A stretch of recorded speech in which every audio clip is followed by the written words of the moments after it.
जय माता दी दोस्तों, स्वागत है आपका हमारे YouTube चैनल पर। आज मैं आपको इस वीडियो में जीवित पुत्रिका व्रत के बारे में बताऊंगी और साथ ही सुनाऊंगी जीवित पुत्रिका व्रत से संबंधित कथाएं। तो आइए करते हैं वीडियो को स्टार्ट। संतान की खुशहाली, अच्छे स्वास्थ्य, उन्नति और वंश वृद्धि के लिए जितिया व्रत बहुत महत्वपूर्ण माना गया है। इसे जीवित पुत्रिका व्रत के नाम से भी जाना जाता है। जीवित पुत्रिका व्रत हर साल अश्विनी माह के कृष्ण पक्ष की अष्टमी तिथि के दिन रखा जाता है। जीवित पुत्रिका व्रत में माताएं अपनी संतानों की सुरक्षा और स्वास्थ्य के लिए पूरे दिन और पूरी रात तक निर्जला उपवास करती हैं। आइए अब प्रारंभ करते हैं जीवित व्रत कथा। जीवित पुत्रिका व्रत के साथ जीमूत वाहन की कथा जुड़ी है। संक्षेप में वह इस प्रकार है। गंधर्वों के राजकुमार का नाम जीमूत वाहन था। वे बड़े उदार और परोपकारी थे। जीमूत वाहन के पिता ने वृद्धावस्था में वानप्रस्थ आश्रम में जाते समय उनको राज सिंहासन पर बिठाया, किंतु इनका मन राजपाट में नहीं लगता था। वे राज्य का भार अपने भाइयों पर छोड़कर स्वयं वन में पिता की सेवा करने चले गए।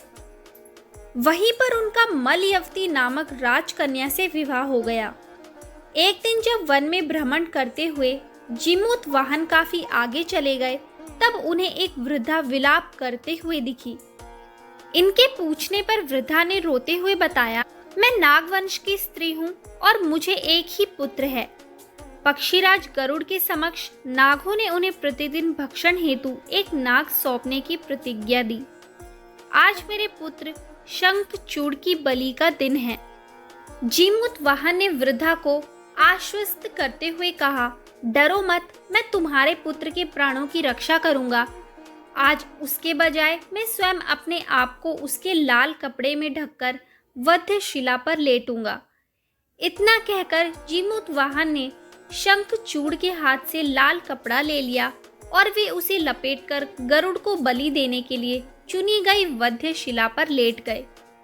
नियत समय पर गरुड़ बड़े वेग से आए और वे लाल कपड़े में ढके जीमूत वाहन को पंजे में दबोचकर पहाड़ के शिखर पर जाकर बैठ गए।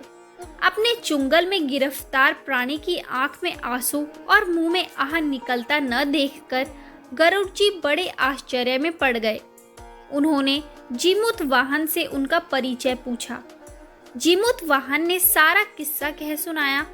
गरुड़ जी उनकी बहादुरी और दूसरे की प्राण रक्षा करने में स्वयं का बलिदान देने की हिम्मत से बहुत प्रभावित हुए। प्रसन्न होकर गरुड़ जी ने उनको जीवन दान दे दिया तथा नागों की बलि न लेने का वरदान भी दे दिया।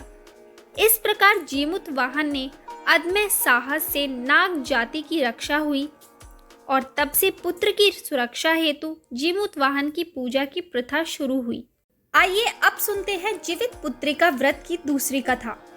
धार्मिक कथाओं के मुताबिक बताया जाता है कि एक विशाल पाकड़ के पेड़ पर एक चील रहती थी।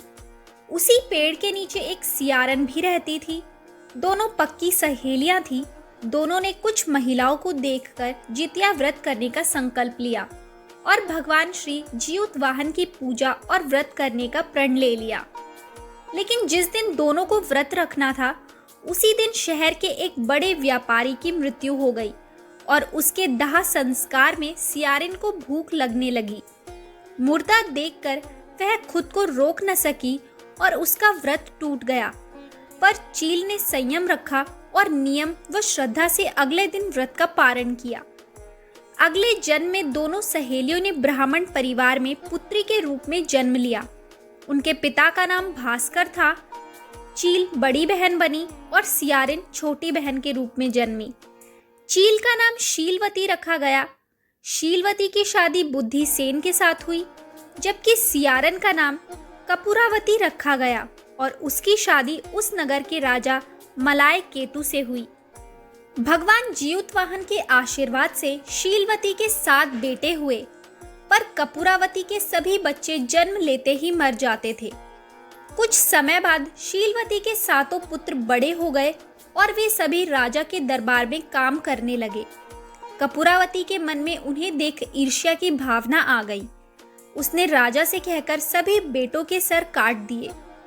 उन्हें 7 नए बर्तन मंगवाकर उसमें रख दिया और लाल कपड़े से ढककर शीलवती के पास भिजवा दिया।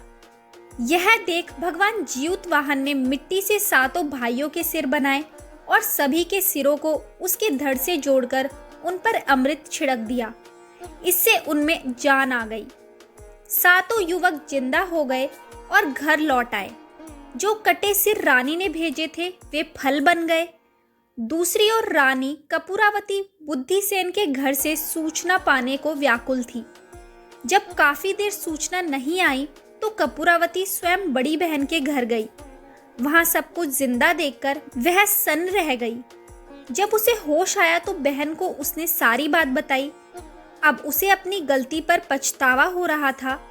भगवान जीउतवाहन की कृपा से शीलवती को पूर्व जन्म की बातें याद आ गई। वह कपूरावती को लेकर उसी पाकड़ के पेड़ के पास गई और उसे सारी बातें बताई। कपूरावती बेहोश हो गई और मर गई। जब राजा को इसकी खबर मिली तो उन्होंने उसी जगह पर जाकर पाकड़ के पेड़ के नीचे कपूरावती का दाह संस्कार कर दिया। अश्विनी कृष्ण अष्टमी के प्रदोष काल में पुत्रवती महिलाएं जीमूतवाहन की पूजा करती हैं। कैलाश पर्वत पर भगवान शंकर माता पार्वती को कथा सुनाते हुए कहते हैं कि अश्विनी कृष्ण अष्टमी के दिन उपवास रखकर जो स्त्री सायं प्रदोष काल में जीमूतवाहन की पूजा करती है तथा कथा सुनने के बाद आचार्य को दक्षिणा देती है, वह पुत्र पौत्रों का पूर्ण सुख प्राप्त करती है।